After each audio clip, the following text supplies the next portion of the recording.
Hey everybody, welcome to my place that is slightly more interesting than a green screen, yet still not very pretty. This is a short VR log of sorts, as well as a mini review of the game BladeShield.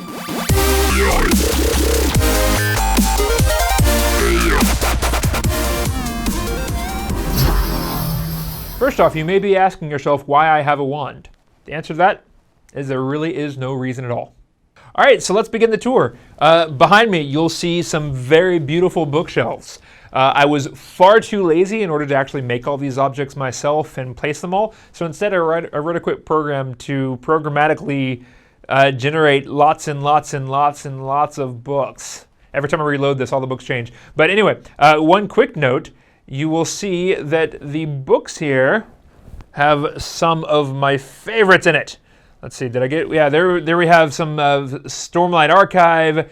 We got some Name of the Wind going on there. Brandon Sanderson and Patrick Rothfus, two of my favorite authors. If you haven't read their books, like all of them, then you're missing out, really.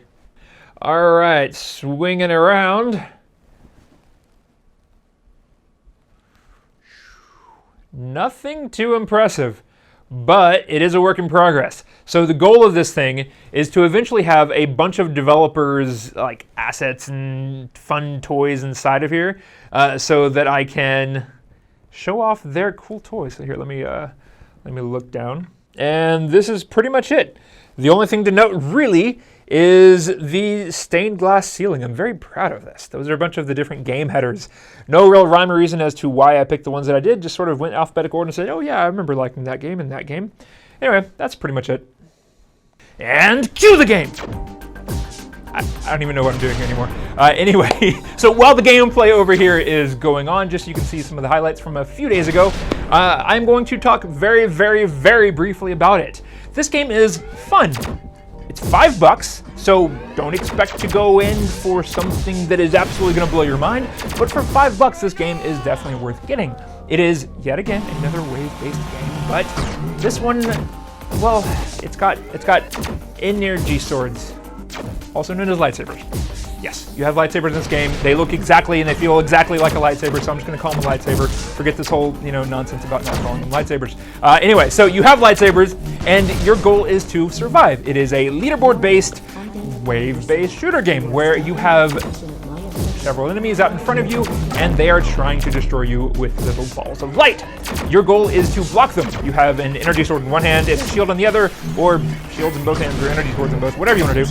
And you have to ricochet big bombs back at the big turrets, and you can block with your shield to send some attacks from the smaller people back at the smaller moving creatures. Or you can just slice them in half. So you have a few options for how you want to do this, and it's actually a pretty decent amount of fun.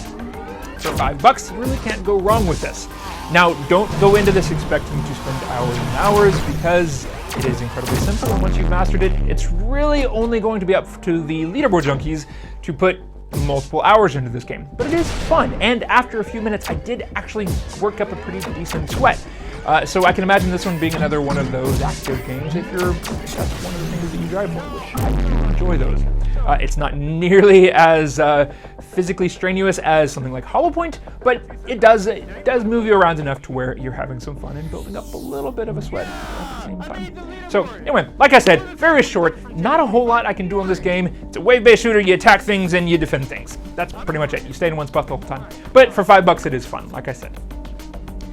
And that is it. Guys, thank you so much for taking the time to watch these videos. If you liked it, please hit the like button, the one below. And if you didn't like it, hit the one that's right next to it, the little thumbs down button, and tell me what I can do to make them better. Don't just hit the button and then leave. Please drop a comment and tell me what I can do. And if you want to see more, hit subscribe and the bell icon. Gosh, these are taking so long for me to have to do at the end of these. So many buttons to click. Anyway, you guys know the deal. Subscribe, bell icon, like, comment. Thank you guys. See you all in the next video. Bye.